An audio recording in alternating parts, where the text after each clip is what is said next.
The pandemic has challenged many of us to get on with life in a different way, and that certainly includes summer activities for young people. Ordinarily, Girl Scouting means opportunities in learning, recreation, and socialization. To explain how that works in the summer of 2020 is the CEO of Girl Scouts of Eastern Massachusetts, Caitriona Taylor. Thank you very much for being with us, Caitriona. Thank you, Chris, for having me today. Really appreciate it. I want to ask you about how things have been going already during the pandemic. I'm sure you're doing things in a different way. So what does that mean? We are, since the middle of March, when the stay-at-home order took an effect for Massachusetts, we launched a Girl Scout at Home series where we provided tools for our troops, our volunteers, and potential members to learn more about Girl Scouts. We've had meetings, so we've had meetups at the different levels. We've had programs, whether they're day-long or a series over a couple of weeks, to make sure that we are providing opportunities for girls while they're home right now. Well, what about the response to that? I mean, because I imagine maybe in some cases the girls and the teens, they might be starved for contact. Has that been working in your favor, maybe? It has been a need that we've been able to help families. As you think of girls, they're home, and so there are educational opportunities that we're providing, and there's also social connections.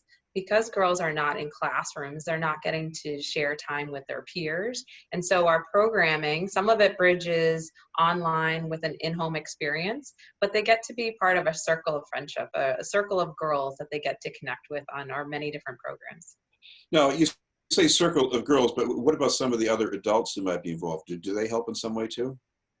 Uh, yes, so our adult volunteers, that's a big part of our programming. We have tools for our adult volunteers because we know Zoom might be new to them and virtual meetings might be new to them. So we have some programming to help our volunteers understand how to use technology to help them connect their daughter or their girl with other girls. Well, one of the things that's going on right now is that, yes, we're going through a pandemic, but we're also going through this national reckoning about racial justice, and that affects younger people too. So how does the Girl Scouting organization deal with that? You know, Black Lives Matter, and our Black and Brown Girl Scouts, they matter, their families matter. And just as we're with our families going through a pandemic, we want to make sure that our girls know that they matter and we're standing up for an anti-racist society. One of the programs that we've launched, it's part of a series of Lift Your Voice. So on Juneteenth, which is June 19th, which recognizes the end of slavery in the United States, we're supporting Black Lives Matter and the movement by hosting a space that's age appropriate and for adults that we can talk about race and what does that mean. So that's one of the programs that we'll be offering in this series. Our girls are dealing with a lot. There's a lot going on right now, and our families, and however we can be supportive, wherever we can create spaces for conversation and reflection and growth, that's what we're really committed to do. Explain that a little bit about the spaces for conversation, because what some research has shown, especially for girls, it could be into the middle or high school years. A lot of the times they're intimidated in a school. They keep quiet. Maybe there's a problem with self-esteem. But when they're by themselves, it's a whole different dynamic.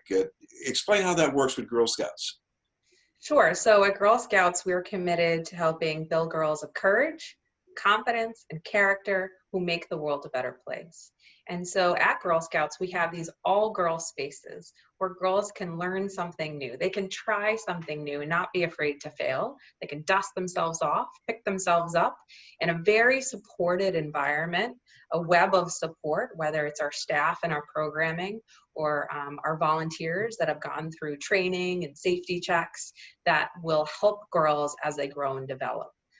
We know that girls in school and high school, when they are with their peers, that they really want to be able to contribute and use their voice. So Girl Scouts is a space for them to learn about their voice, practice their voice, and then go out into society and really use it to affect change.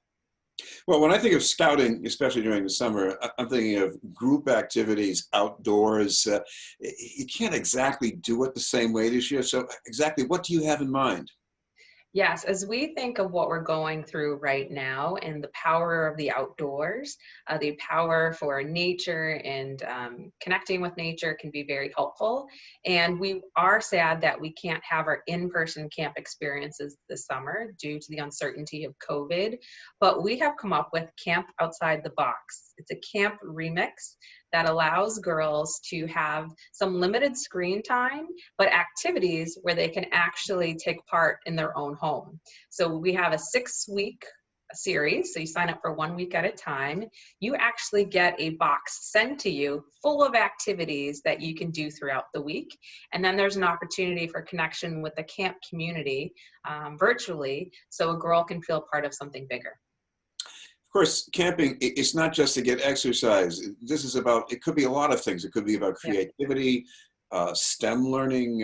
What about that? Yeah, so each week we'll have a different theme. We've got fantasy and fun, night at the museum. We definitely have STEM and art.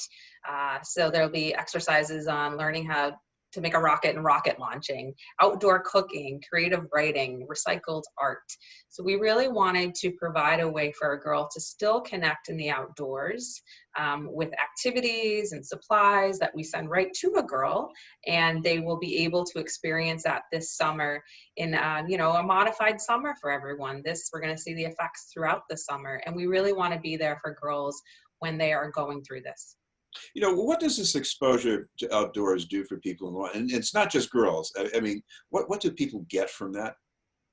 There's just a sense of connecting with nature. There's an opportunity to, as you've talked about, exercise, but just be outside and connect with something greater than yourself. I can tell you, we had one camp out, we had one virtual camp out, and we had over 400 girls register to be part of this. So we know that it's a positive experience for girls. We know it's what our families need, and we're really excited to be able to provide those opportunities for girls and families. Well, another challenge in the mix here is making this accessible and affordable to people. There is, I think, a fee for the program, but Yep. there's an effort to make this at least stretch a bit. So how does that work exactly? Yeah, so for any of we do have some programs online for non-members so they can experience what Girl Scouts is all about. We have sample meetings, so you could come on and see what a Daisy meeting is like, and you can experience it before you decide to join us. We have offered an extended membership that's $55. You join now, and it will last through the end of the next membership year. And we also have really generous members of the community that donate. And so we do have financial aid also. So we don't want finances to be a barrier to girls joining, especially now as we're seeing even greater, divides when it comes to financial equality. And so we don't want finances to be a barrier. So please come join us. You can apply for financial aid. And if you would like to donate, please head over to gsema.org/donate, because we have such generous supporters in our community that has helped providing this access to girls now when they need it. Yeah, we should mention if people would like some more information about helping that way or being a volunteer, is there a website they can go to again one more time? Yes, gsema.org.